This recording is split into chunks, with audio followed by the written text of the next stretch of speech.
যুবকই তো নবীর আদর্শ মতো চুল কাটে না, ও সংসদে আইন চাবে তো চাবে কি করে? মুসলমানই তো নবীর আদর্শ মানে না।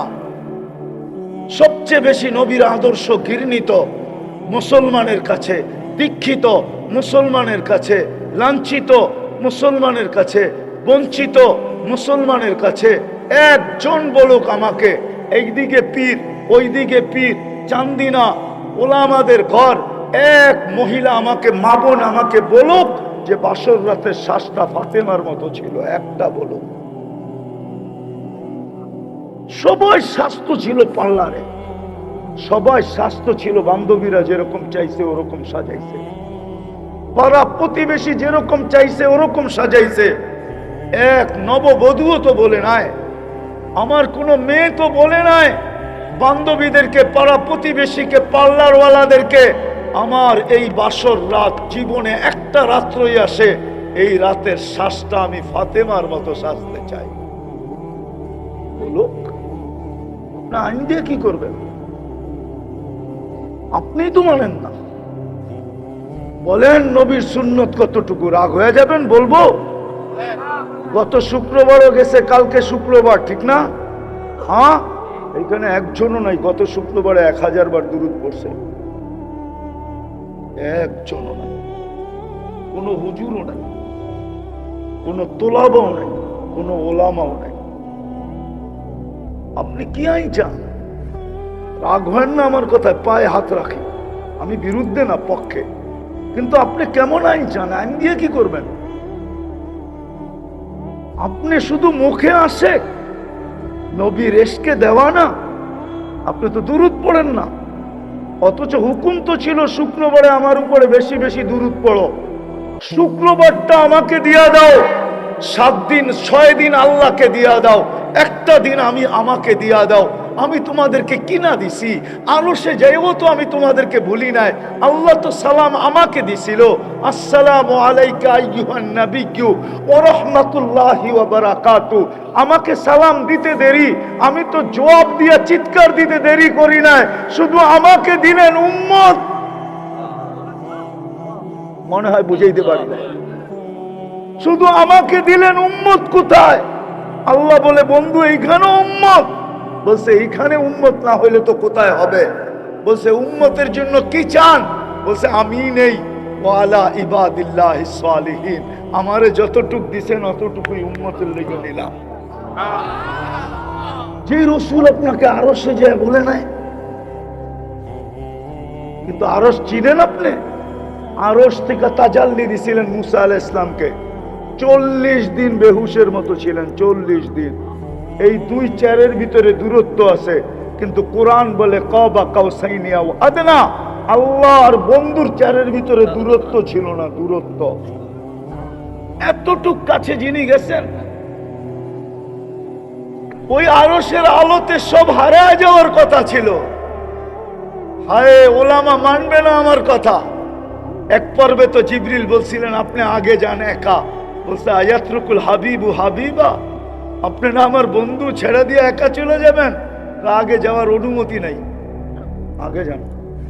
আরেকটাও বলছিল, ওলামা মানবে কিনা জানি না, আরেকটাও বলছিল শুধু অনুমতি না, আমার শরীরে ফিটনেসও নাই।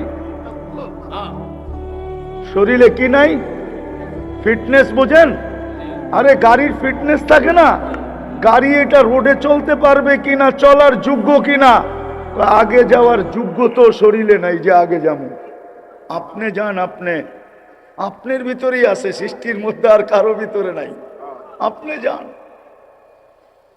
আল্লাহ ডাক দিছে বন্ধু একাই চলে আসেন, যে আরো সে যে বলে নাই শুক্রবারে 1000 দুরূদ পড়ে না, রাগ হয় না, 500 বারও তো পড়ে না। 500 বাদ দিলাম, 200 বারও তো পড়ে না। পায়ে হাত রাখি, আপনি আইন দিয়ে কি করবেন? হ্যাঁ, এই জন্যই তো দুরবস্থা। আমি বলতেছিলাম যুগ বিয়োগ মিলে না। ফিলিস্তিনের হামলা, ইসরায়েল ফিলিস্তিনে হামলা মাটির সাথে মিশায়া দিছে। অন্যের হাতে মার খাইতো তাইলে আমি মনকে বুঝাইতে পারতাম, কিন্তু মার খাইতেছে কার হাতে? সূরা ফাতিহার ভিতরে ডেইলি 32 বার আমরা আবেদন করি গায়রিল মাগদুবি আলাইহিম ওয়ালাদ-দাল্লিন। এটা শিখাইছে কে? আরে কে শিখাইছে? নিজেই তো শিখাইলো। আমার কাছে 32 বার কমছে কম আবেদন করো এই দুই দলের হাত থেকে বাঁচান। আমি যদি তর্জমা ভুল করি উলামা বলুক, শুধু এই দুই দলের তরিকা না, হাত থেকেও বাঁচান। শুধু তরিকার থেকে বাঁচান না হাত থেকেও বাঁচান? 32 বার কে শিখাইছে? হ্যাঁ, নিজে শুকাইয়া ওদের হাতে মার খাওয়াইতেছে। ইহুদিদের হাতে মার, খ্রিস্টানের হাতে মার, মুশরিকের হাতে মার। না খাই না মুশরিকের হাতে মার আমরা? আরে খাই না? না খাই না? হ্যাঁ, খেলে না? হ্যাঁ, হায় হায়, বুঝাইতে পারলাম না। ওদের হাতে, অন্য কারো হাতে হয়তো মনকে বুঝাইতাম। শিখাইলেন আপনি, দোয়া দরখাস্ত দিলেন, শিখাইলেন আপনি। ডেলি 32 বার বলি, কখনো একা একা বলি, কখনো ইমামের মাধ্যমে বলি, কখনো চোখের পানি ছাড়া বলি, আর কখনো ইমাম চোখের পানি জড়াইতে ফাতিহা পড়ে। আছে এরকম ইমাম, যখন ফাতিহা পড়ে তো চোখের পানি ঝরতে থাকে, কেননা ইমাম জানে দরখাস্ত ভিক্ষুক যত আবেদন করবে, চোখের পানি ঝরায়া যত হাত পাতবে, ততই ভিক্ষা হাতে বেশি পড়বে। শত ইমাম আছে চোখের পানি ঝরায়া ফাতিহা পড়ে, কিন্তু কবুল হয় না। তো হয় না কেন? আজকে এই দুরবস্থা কেন? আমার তো যুগ বিয়োগে মিলে না। আমি বড় মিলাইতে চাই, কিন্তু মিলে না ওইখানে। কিন্তু পরে আবার মিলে যে হায়, ইচ্ছা স্বাধীনতা পাইতে দেরি, মন মতো চলতে দেরি করে নাই। সবকিছু পাইতে দেরি, উৎস আল্লাহ দিছেন, ওটা পাইতে দেরি, আল্লাহকে ভুলতে দেরি করে নাই। সবকিছু বাদিয়ে দিলাম, ডেলি 5 বার আল্লাহ ডাকে, তারপরও 90% মুসলমান মসজিদে আসে না। আসেন, শেষ জায়গায় চলে আসছি।